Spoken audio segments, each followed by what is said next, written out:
الرحمن الرحيم. السلام عليكم ورحمة الله وبركاته. الفيديو بتاعنا النهارده احنا كنا بعدين شوية عنكم قبل العيد، كنا نتكلم شوية وبعدين ضغط علينا الشغل بتاع العيد وكده، فيعني بعدنا عنكم شوية صغيرين كده. الفيديو بتاعنا النهارده ازاي تحافظ على ورق الدبراج بتاعك.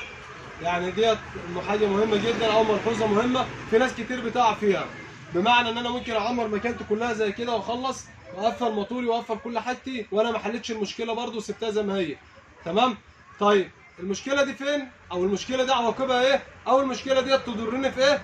تمام. انا اقول لك دلوقتي الفيديو بتاعنا النهارده المشكله ديت ايه سببها وايه وظيفتها وتضر عندك ايه.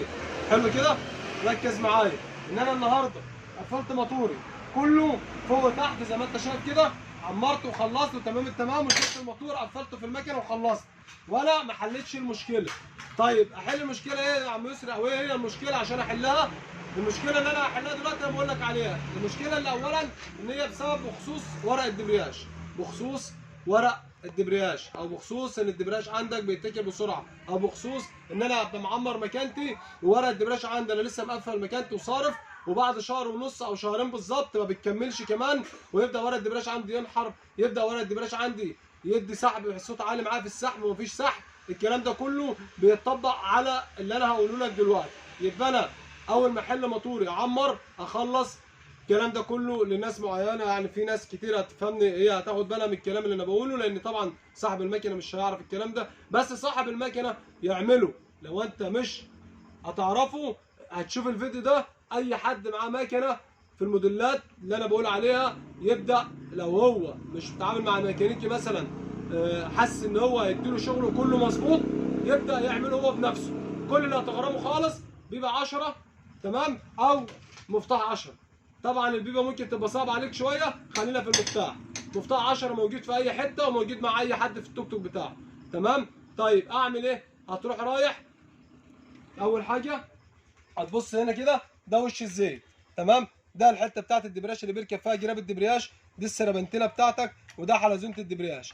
تحت الحلزونه هنا زي ما احنا عارفين ان الديسك بتاع الدبرياج راكب.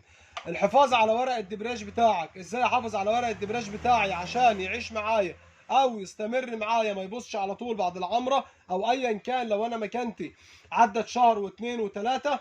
تمام.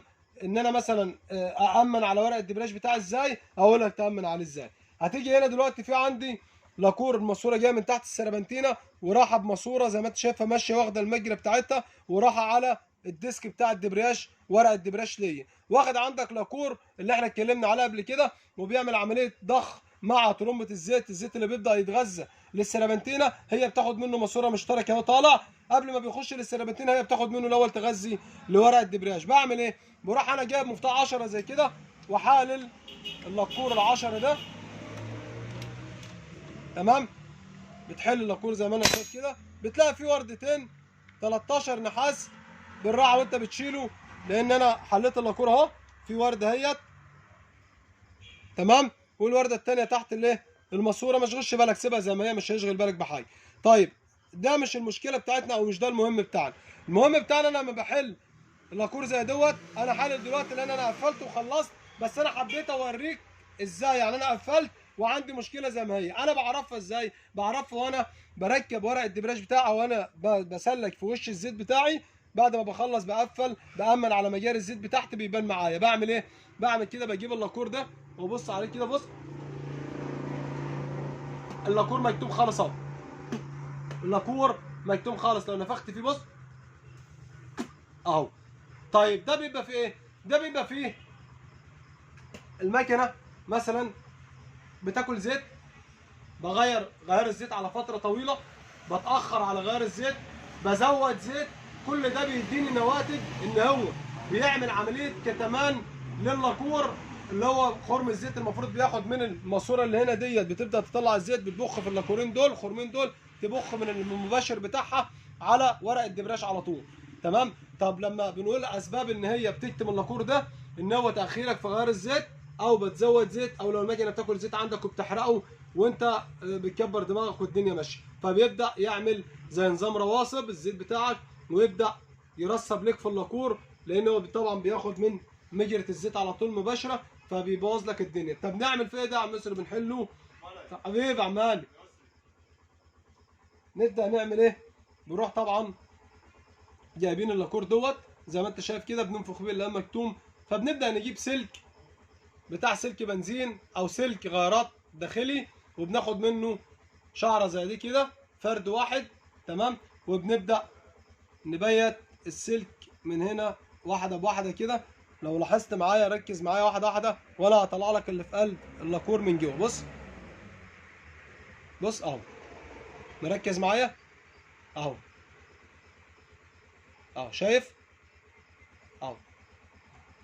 طبعا انا دلوقتي بوريك اللي بيطلع من قلب اللاكور. بص ده دلوقتي وساخه من الزيت نفسه اهو اهي، تمام. كل ده بيعمل عمليه كتمان للسلك، وبتبدا بتطلع زي ما انت ماشي اهو، بتنضف واحده بواحده، بيطلع الوساخه من نفس المجرى بتاعه اللاكور اهو، تمام. انا دلوقتي انا يعني بطلع لك بسلك قدام منك بحيث ان انت تبقى مركز معايا عشان خاطر تعرف المشكله اللي عندك تعالجها ازاي او تحلها ازاي. مش عارف زي ما يكون في، يعني انا حاسس ان في عرق كافور كده ولا حته خشبه. والله الواحد ما يعرف يعني في حاجات غريبه، ما تعرفش من الزيت، ما تعرفش من الوساخه اللي احنا بنتكلم فيها ممكن. فيعني الواحد قاعد بيشوف حاجات غريبه كده، تمام.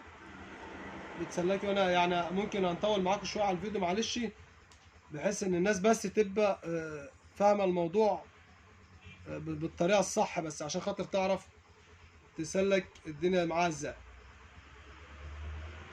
اهو بص هنا كده، لاحظ معايا، بص اهو، والله العظيم خشب اهي.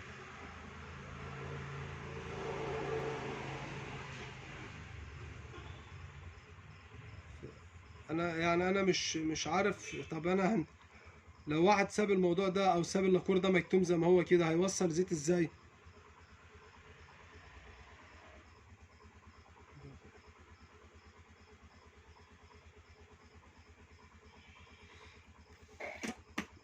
لسه برضو يعني انا بص مطلع انا من اللاكور. بص بص كده،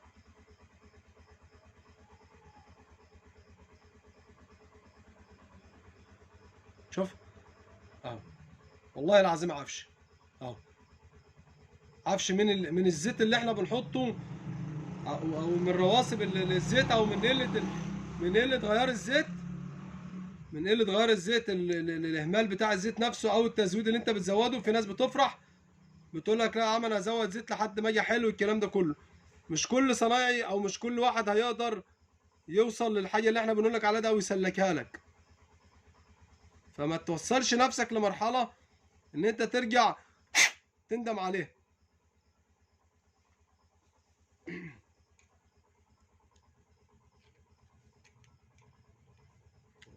بس إن يعني في كتمه جامده والله.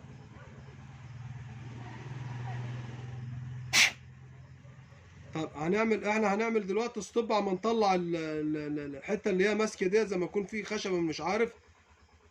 هنعمل بس ستوب الاول عشان ما نطولش عليكم، وبعدين نرجع لكم بعد ما نطلع عرق الكافور اللي احنا بنشيل فيه او بنسلك فيه ده، تمام.